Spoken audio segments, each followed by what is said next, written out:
बहुत बहुत स्वागत करता हूँ। 12 मार्च 2024 को प्रधानमंत्री श्री नरेंद्र मोदी जी के द्वारा विभिन्न रेलवे विकास परियोजनाओं का लोकार्पण शिलान्यास किया जा रहा है। इसी के तहत बीकानेर मंडल में करीब 32 स्थान हैं जहाँ के OSOP स्टॉल, गुड शेड और गति शक्ति कार्गो टर्मिनल है जो माननीय प्रधानमंत्री द्वारा लोकार्पण किया जाएगा। इनमें हमने कुछ स्थानों पे जो OSOP स्टॉल्स हैं उनको एक ही जगह पे वेन्यू को मर्ज किया है और इस तरह से करीब 14 स्थानों पे कल कार्यक्रम का आयोजन किया जा रहा है जहां पर माननीय प्रधानमंत्री जी द्वारा लोकार्पण किया जाना प्रस्तावित है।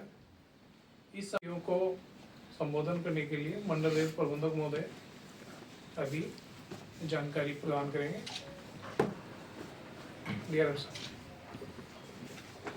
धन्यवाद सीनियर DCM सर। उपस्थित हमारे मीडिया से उपस्थित सब मित्रगण, जैसे कि आपको इंट्रोडक्शन में सीनियर DCM साहब ने बताया कि माननीय प्रधानमंत्री जी 12 मार्च को वीडियो कॉन्फ्रेंस के माध्यम से रेलवे की परियोजनाओं का लोकार्पण कर रहे हैं, जिसमें गति शक्ति टर्मिनल हो गया, good shades, one station one product और अन्य देश के जो हमारे वेरियस मंडल्स हैं और देश भर में और भी सुविधाएं हैं जो हैं उनका लोकार्पण करेंगे। हमारे बीकानेर मंडल में ये समारोह भी आयोजित हो रहा है इस उपलक्ष्य पे और 14 लोकेशंस पर हम ये कार्यक्रम कर रहे हैं, जिसमें कि माननीय प्रधानमंत्री जी वीडियो कॉन्फ्रेंसिंग के माध्यम से जुड़ेंगे। और वो लोकेशंस हैं, एक हमारा गति शक्ति कार्गो टर्मिनल है भट्टू, गति शक्ति कार्गो टर्मिनल लाहली जो कि रोहतक के पास है, गुड शेड है मनहेरू और वन स्टेशन वन प्रोडक्ट के 11 लोकेशंस पे हम उनका भी लोकार्पण होगा, जिसमें कि बीकानेर में होगा, बीकानेर में लालगढ़ और लूणकरनसर का जो हमारा लोकेशन है उनका लोकार्पण होगा। हिसार में हांसी और मंडी आदमपुर का, गंगानगर श्री गंगानगर में सूरतगढ़, रायसिंह नगर और श्रीकरणपुर का होगा। हनुमानगढ़ में गोगामेड़ी, नोहर और संगरिया का, भिवानी में लोहारू का, चूरू का रतनगढ़ में, चूरू लोकेशन पे जो होगा रतनगढ़ और जो अन्य हमारी जगह हैं कालावाली, कोसली, रमन, महेंद्रगढ़ और चरखी दादरी। तो इस तरह से टोटल 14 लोकेशंस पे होगा, जिसमें 2 हमारे गति शक्ति के कार्गो टर्मिनल्स हैं, एक गुड शेड है और 11 जो है हमारे वन स्टेशन वन प्रोडक्ट को जो लोकार्पण होगा, जो हमारे स्टॉल्स हैं उनका होगा।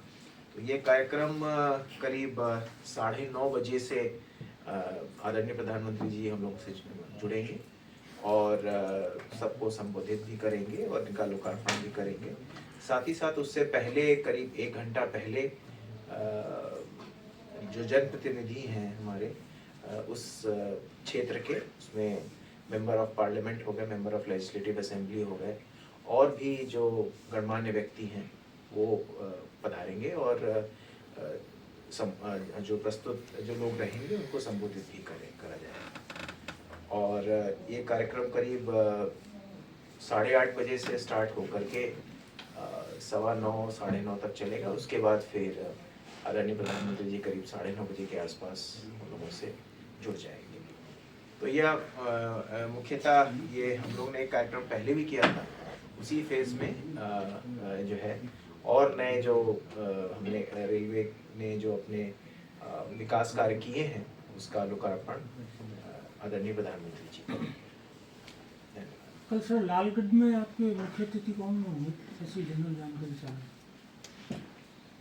लालगढ़ का और लून करनसर का, इन दोनों जो लोकेशंस है उनका हम बीकानेर में ही वेन्यू मर्ज करके कर रहे हैं। यहाँ हमने माननीय केंद्रीय मंत्री श्री अर्जुन राम मेघवाल जी को आमंत्रित किया है। इसके अलावा राज्य के 3 एमएलए जिसमें श्रीमती सुश्री सिद्धि कुमारी जी और जेठानंद व्यास और जो लूनकरण सर के एमएलए हैं सुमित गोदारा जी, उनको भी हमने आमंत्रित किया है।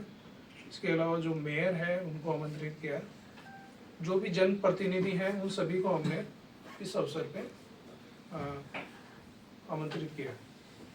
स्टेशन पे प्लेटफॉर्म उपलब्ध कराएं जहां वो अपने उत्पाद को प्रदर्शित कर पाएं और उसकी मार्केटिंग हो और उनकी आय भी बढ़े। इस संबंध में जो विश्वकर्मा है उन सबको हमने सभी लोकेशंस पे आमंत्रित किया ताकि वो ना सिर्फ इस संबंध में अपनी जानकारी बढ़ाएं बल्कि इस सहभागिता से वो अपने उत्पाद को जो देश के बाकी हिस्सों में जन जन तक पहुंचाएं। और रेल इसमें सक्रिय भागीदारी निभा रही है ताकि उनकी आय भी बढ़े और एक रेलवे का जो समग्र विकास का दृष्टिकोण है वो सामने आ सके। वो आर्टिसन है, खुद ही कारीगर है, वो एक प्रार्थना पत्र देता है स्टेशन पे कि मैं ये अपना जैसे वुडन हैंडीक्राफ्ट है या कोई और ऐसे टॉयज है तो ये बेचना चाहता हूँ। तो जो NSG 3 कैटेगरी के स्टेशन है वहाँ पे 1000 रुपये 15 दिन की फीस है और बाकी जगह के लिए 500 रुपये 15 दिन की फीस है। वो अपनी फीस के साथ जमा कराते हैं और फिर वहीं 3 सुपरवाइजर की कमेटी होती है। वो अगर ज़्यादा एप्लीकेशन आती है तो उनको जो पहले इस एप्लीकेशन होती है उनको वरीयता क्रम में पहले लगा के हमारे यहाँ भेजती है। क्रम वाइज अभी सभी को इस संबंध में अवसर मिलता रहता है। कल जैसे उद्घाटन समारोह में बीकानेर लालगढ़ स्टेशन या जो भी स्टेशन पे अपना कोई है ऐसा डेमो जो कल होगा? जो जहाँ पे अब जैसे बीकानेर स्टेशन पे चल रही प्लेटफॉर्म नंबर 1 पे चल रही है और आज के करीब बीकानेर डिवीजन में 25 से 30 के आसपास हमारी 1 स्टेशन 1 प्रोडक्ट स्टॉल और ट्रॉली मिला के ऑपरेशनल है।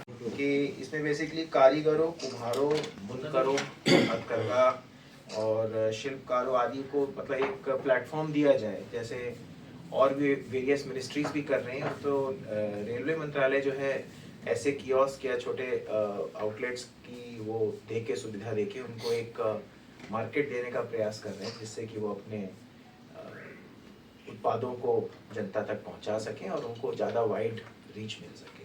तो ये इसका पर्पस था। तो इस पे रेलवे मंत्रालय ने काफ़ी प्रयास किया और इंडिया पूरे भारतवर्ष में काफ़ी इस तरह के ये परियोजना काफ़ी सक्सेसफुल रही है। बीकानेर स्टेशन पर भी गति शक्ति कार्गो टर्मिनल जैसा कुछ है अभी फिलहाल या फ्यूचर में कुछ करना है ऐसा? बीकानेर स्टेशन पे तो नहीं है क्योंकि बीकानेर स्टेशन में जगह नहीं है अभी, बट हमारे जैसे गजनेर है या कोलायत है तो वहाँ तो ऑलरेडी हमने गुड शेड डेवलप ऑलरेडी करे हुए हैं। और भी जहाँ पे हम लोग समय समय पर इंडस्ट्री से मिलते रहते हैं, अगर कोई कहीं से डिमांड आती है तो उसके अनुसार हम लोग कार्गो टर्मिनल्स डेवलप करते हैं। बीकानेर ईस्ट को डेवलप करने की बात कर ले तो कैसा है? बीकानेर ईस्ट को डेवलप किया जाए तो क्या लोग बिल्कुल हाउसिंग बोर्ड और जोड़बीड़ योजना है यूआईटी की। जोड़बीड़ यूआईटी जो है डेवलप करने में पूरे जो है प्रयास करेगी इस बार। अच्छा, तो और हाउसिंग बोर्ड का है तो अगर उधर आबादी आएगी और भविष्य में अगर प्लानिंग में है तो डेफिनेटली रेलवे की जैसे जहां हमारे यूजर्स अगर आएंगे उधर तो हम भी प्रयास करेंगे कि आगे वहां पे और फैसिलिटीज बढ़ाई जाए। वो भी है तो वल्चर वो भी है, तो वो सारी मैटर्स हैं, वो बड़े इंपॉर्टेंट मैटर्स हैं, उनको क्लियरेंस के बाद ही आगे कुछ बढ़ाया जा सकता है।